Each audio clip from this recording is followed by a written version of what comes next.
একো হাইজেক নাই, এতিয়াতো সব বুজি পাই গ'ল, এতিয়াতো সব পলালে, কোনো নাই, এতিয়াতো সব খালী হৈ গ'ল, এতিয়াতো সব পুৰণা হৈ গ'ল।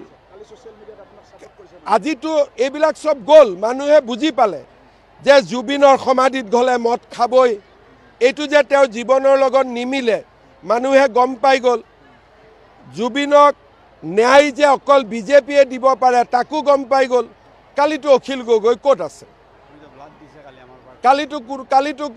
কালিতো গোটেই অসমতে অখিল গগৈ কোনেও দেখা নাই।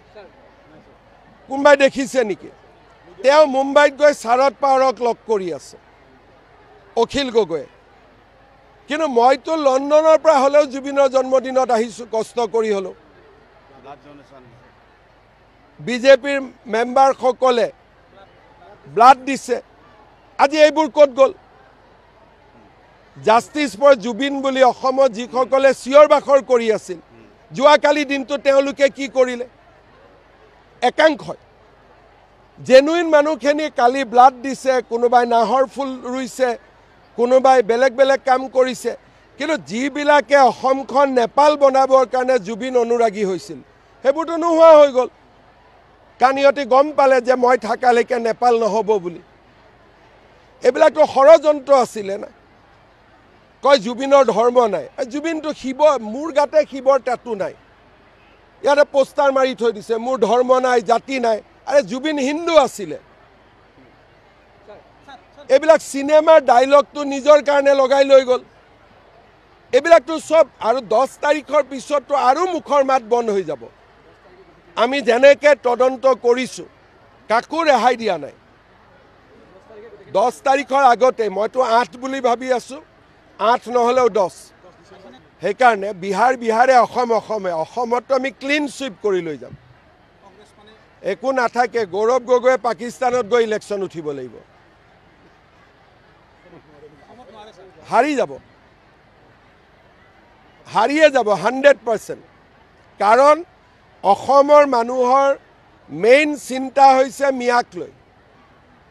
মিয়াক সমৰ্থন কৰা মানুহক অসমীয়াই ভোট নিদিয়ে।